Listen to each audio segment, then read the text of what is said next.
Welcome back to second session on unit number 6, dimensional analysis and similarity.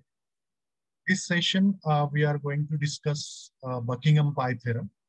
It is a method of dimension analysis.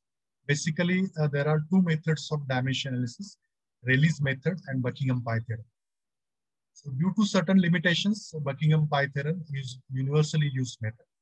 So this session, we are going to discuss the Buckingham Pi theorem and how Buckingham Pi theorem is used to develop a correlation. That is the explanation part of Buckingham Pi theorem we are going to discuss. Especially when large number of physical variables are involved, Rayleigh's method of dimension analysis becomes increasingly laborious and cumbersome. So it is found that Rayleigh's method is generally suitable when the number of variables are 3 to 4. If it exceeds above that, then it becomes a cumbersome or there are a lot of labor is required for making calculations. Buckingham Pi theorem is an improvised version over a Rayleigh's method. Buckingham designated the dimensionless groups by a Greek capital letter pi. Hence, it is also called that's why it is also called as a Buckingham Pi method. The advantage of this method over Rayleigh's method is that it lets us know in advance of the analysis as to how many dimensionless groups are to be expected. It states that if there are n number of variables, including dependent as well as independent variables, in a dimensionally homogeneous equation or in any physical phenomena, and if these variables contain m fundamental dimensions are mass, length, and time, then the variables are arranged into n minus m dimensionless terms. These dimensionless terms are called as a pi term. This is a statement of Buckingham Pi theorem. Now let us interpret this particular statement. Suppose this dimension analysis technique is generally used for complex engineering problems or complex fluid mechanics problems, where there is no theoretical relation is available. So most of the situation, in practical situation, any physical phenomena, there are n number of variables involved. So for example, now we have to develop the relation amongst these variables. Now, if there are n number of variables involved, means suppose, for example, there are 7 variables involved in any physical phenomenon, and in that those 7 variables, if there are m fundamental dimensions are MLT. Most of the fluid mechanics problem, the fundamental dimensions are 3 only, because mass, length, and time. Temperature term doesn't appear in fluid mechanics problem, but it appears most of the cases in heat transfer problem. So as far as the fluid mechanics problem is concerned, the fundamental dimensions are 3. So let us consider we have 3 fundamental dimensions, 7 variables, 3 fundamental dimensions. Then these variables can be arranged in terms of n minus m dimensionless terms. Then we can arrange the number of variables in n minus m dimensionless terms. And these dimensionless terms are called as a pi terms. Means we have 7 variables. Out of that 3 and in 7 variables altogether there are 3 fundamental dimensions. Then the number of variables reduces to how many? That is 7 minus 3, 4. So we can arrange these variables in terms of 4 dimensionless terms, that is 4 pi terms, because each dimensionless term is called as a pi term. So we can arrange this variable in 4 pi terms. So that means pi 1, pi 2, pi 3, and pi 4. So that the advantage is that at the beginning only in advance, it let us know how many dimensionless groups are to be expected. Now we can realize that if there are 7 variables, 3 fundamental dimensions, then 4 variables, 4 dimensionless numbers are expected. Now let us consider this physical situation. Now, in this physical situation, if there are, let us consider x1, x2, x3 up to xn are the number of variables involved.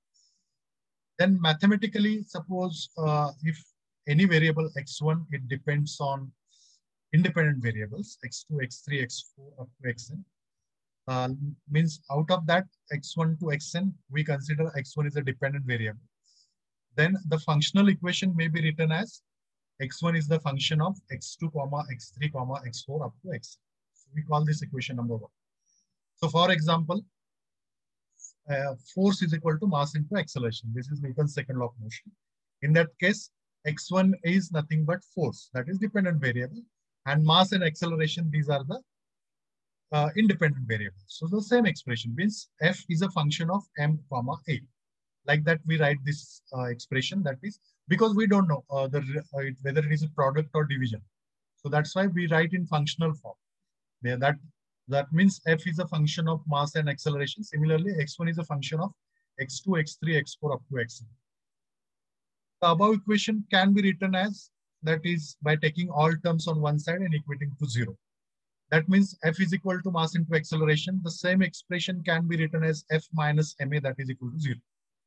So like that, all functions are on one side. So that in this case, all functions we take on one side. That is f1 is a function of x1, x2, x3 up to xn. That is equal to 0. Call this equation number 2. So this is two forms of the equation. Now in this, we have collected the number of variables and we write in functional form.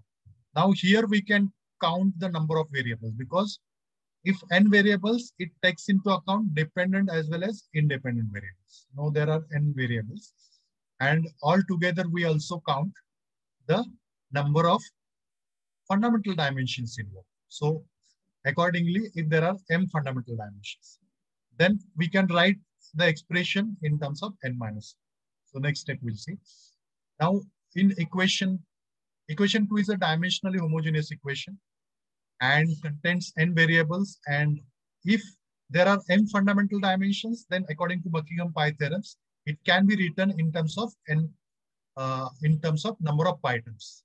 That is dimensionless group, in which number of pi terms is equal to n minus m. So equation 2 can be written in terms of dimensionless term, that is pi terms. So f1 is a function of, only left hand side will change. f1 is a function of pi 1, pi 2, pi 3, pi 4 up to pi n minus m. Because here there are means what is the difference between equation 1 and 2 and 3? That in equation 2 is in the dimensional form, because the bracket quantities are dimensional quantity, while in equation 3 it is bracket quantities are dimensionless quantities. All terms, that is pi terms, are dimensionless. So that is the only difference. And the number of variables are also substantially reduced. So in equation 2, suppose we have 7 variables, and if there are m is equal to 3, then in equation 3 we have 4 variables. That is 7 minus 3, 4 variables. So that is another advantage of that we already discussed in introduction section. So it reduced the number of variables as well. So here the number of variables reduced to, suppose 7 minus 3, 4. Now these are the pi terms. Now each pi term is dimensionless and is independent of system. Means if it is dimensionless, means for the same behavior system, suppose this is a small power plant, this is the number of variable for small power plant. Same variable can be applicable, or same dimensionless number applicable for the large power plant. So that's why it is not dependent on any system. Or this any system means any scale. It is not dependent on any scale. If this dimensionless number is involved in a small power plant, same dimensionless number will be there for higher power or larger version of the power, like that. So division and multiplication by a constant doesn't change the character of the pi term. Okay. Suppose if we consider one pi term, so that pi term, suppose b is equal to under root 2gh. This is the expression of velocity. Means if we take v upon under root h, so v upon under root h is dimensionless, because V upon under root 2gh, that is equal to 1. So by multiplying both sides by under root 2gh. So this is dimensionless term. Now even or V upon under root 2gh, that is equal to 1. So instead of that, if we write V upon under root gh, so still it is dimensionless, means even we have divided by 2, it doesn't change the character of the system.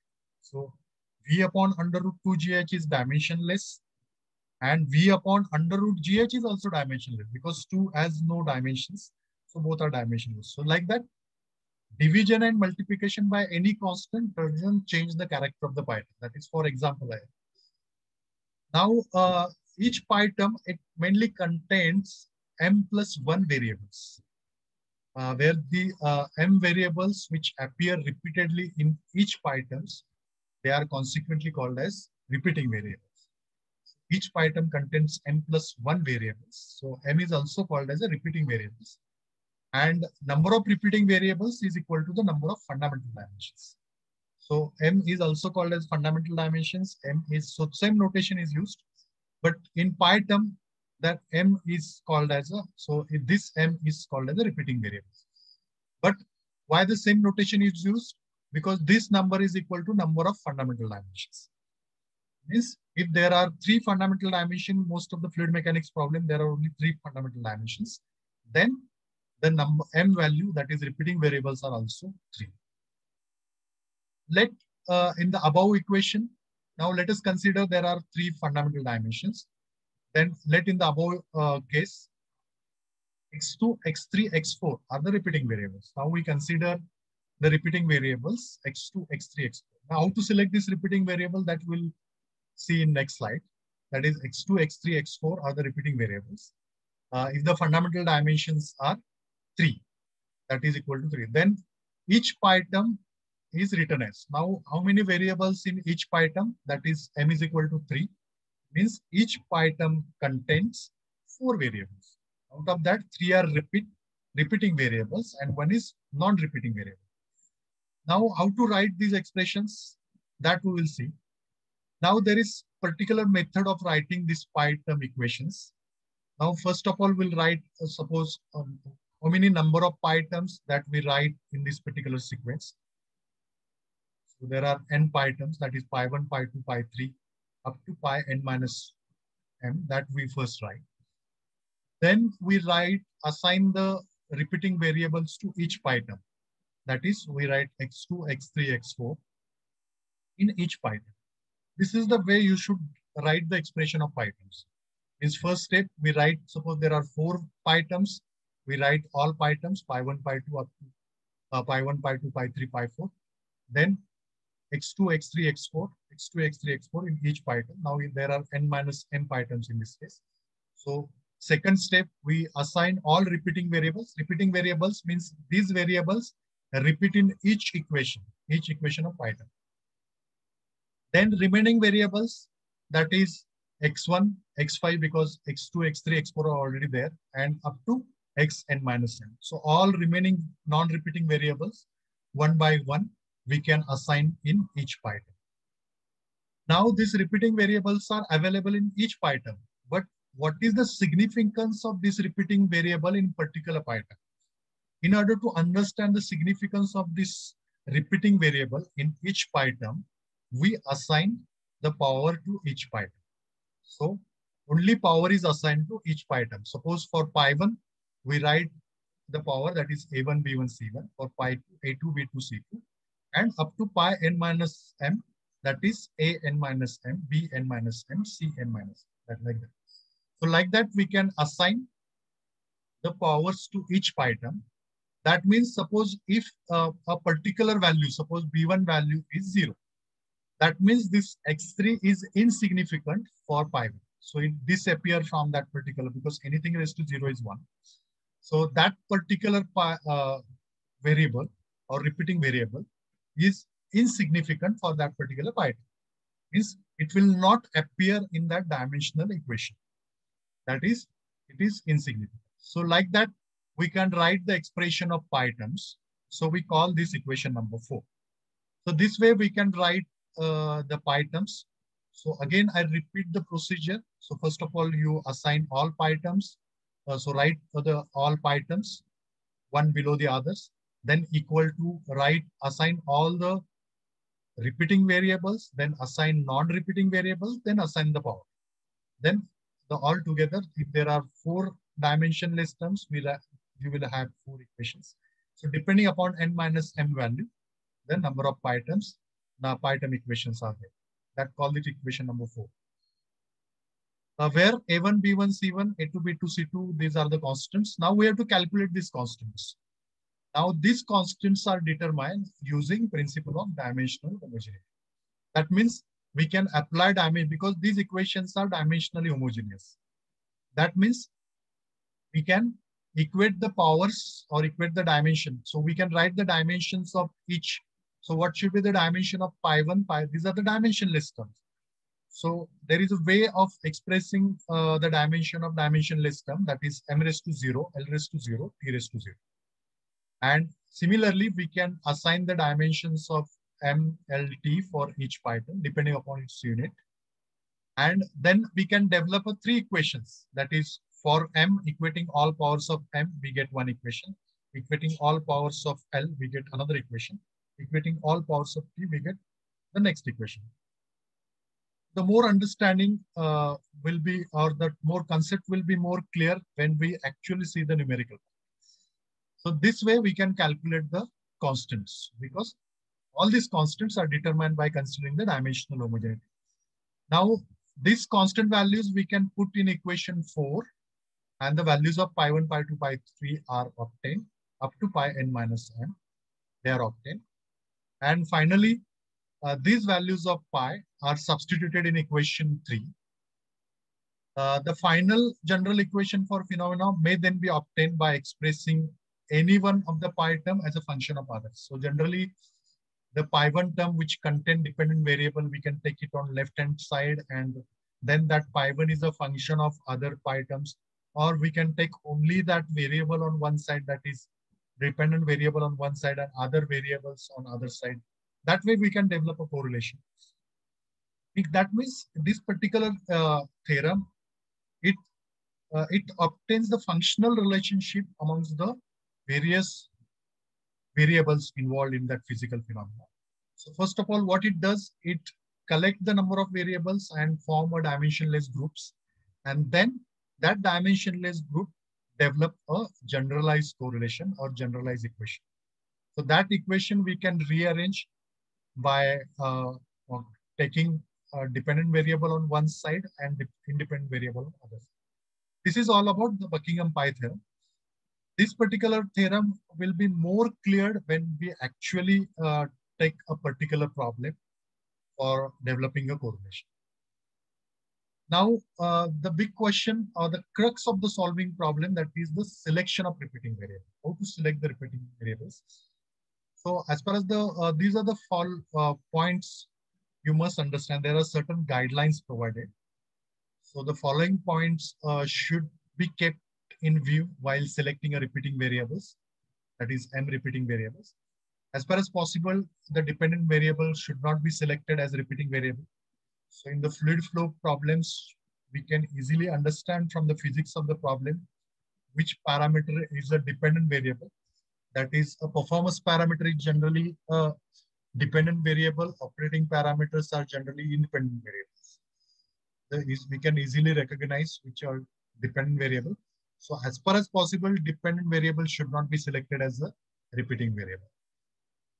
Number two, that is repeating variables should be chosen in such a way that one variable contain geometric property that is related to the dimensions. Geometric property, or we already discussed that it only contains length. So one is related with the geometry. Other variable contain a flow property like velocity, acceleration, gravitational acceleration, then discharge, means kinematic property, we can say. The other property must be a flow property. And the third one, that is a fluid property, that is density, viscosity, surface tension, like that. Means altogether, if there are three fundamental dimensions, then one must be geometric, one must be flow, and one must be fluid property. So obviously, the second property fulfill all the requirement. It gives complete idea about the selection of repeating variables. So if you have to select three repeating variables, you have to choose one geometric, one flow, and one fluid. Now, based on if suppose in the physical phenomena, if there are many geometric property, then with the help of the expressions or with the help of the final output, we can recognize if one particular geometric property it repeats in each dimensionless term, then by common sense we can select that geometric property. Okay, so like that, at the time of solving problem, you come to know which geometry. If there are multiple geometric property, then which one to be selected. If multiple flow property, then which one to be selected. And if multiple fluid property, then which one to be selected. So as far as fluid property is there, if the density is there in the problem, without any hesitation, you select density as a fluid property. So without any hesitation. So don't see the other fluid property at all. Because density, it mainly contains only two variables, mass and that length. That because it's kg and per meter cube. So mass and length it involves. So it is the simplest property, fluid property. So wherever there is a density in the physical phenomenon, without any hesitation, you select density as the fluid property. So this way, the second guideline, that is repeating variable chosen, must have one geometric, one flow, and one fluid. Then number three, the repeating variables together should not form dimensionless group. So suppose if you have chosen one geometric property, that is length or diameter. Suppose flow property you have selected, that is velocity. And then third property you have selected, that is density. So that repeating variables together, that is, these are the three repeating variables. That means together it should not form, that is rho v by d, rho v by mu, that is, or vd by nu. So vd by nu is a one dimensionless quantity. So v is the velocity, that is flow property, d is the diameter, and nu is the viscosity. Suppose we have selected viscosity as a, then all property together, they form a dimensionless group. So this is which is not acceptable. So repeating variable means after forming, if you come to know that all three repeating variables, they form a dimensionless group. That means your selection is wrong. That we come to know after performing the that particular theorem, after performing all the analysis. So that is not acceptable. In that case, you have to go back and select a new repeating variables. So that is the interpretation of point number three. That is, repeating variables together should not form a dimensionless group. Then number four, no two repeating variables should have the same dimensions. That means if you have selected, if there are four repeating variables, four dimension, if you have selected length and diameter as a repeating variable, it is not acceptable because length and diameter have same dimensions. Both have dimension, that is meter length. That is L is the dimension, which is not acceptable. So no two repeating variables. Generally, this doesn't arise in fluid mechanics problem because there are only three repeating variables. Then number five, repeating variables together must have a same number of fundamental dimensions. Actually, the point 5 is already taken care by point number 2. Because if we select one geometric property, then length is addressed. If we select one flow property, that is, in flow property, time has to be there. So time is considered. And if we consider any fluid property, in most of the fluid property, the mass is there. So this particular guideline is generally appears. So it is not that much difficult. That is, altogether it must contain all fundamental dimensions. Means the number of fundamental dimensions involved in a flow phenomena, that must be equal to the number of fundamental dimensions involved in altogether repeating variables. All repeating variables together must have the same number of fundamental dimensions. So these are the 5 repeating variables or 5 guidelines or for selection of repeating variables. But most of the time, the first 2 guidelines are sufficient for selecting a repeating variable. In some complex problems, the third parameter, third guideline is expected. That is, if the repeating variable, selected repeating variable, so for example, in this particular variable, they should not form dimensionless form. That means if you have selected diameter as a geometric property, velocity at a flow property, and kinematic viscosity as a fluid property. In that case, it forms a dimensionless, that is VD by nu. So that's why if density is there, as far as possible, density will select as a repeating variable. So that problem will not arise. If arise, you have to rethink, and if you have to go back and select and revise your repeating. So this is the way you can select the repeating variables. That's it from this particular session. At the end of this session, at least you will be able to state what is Buckingham Pi theorem. The statement is important and its understanding is also important.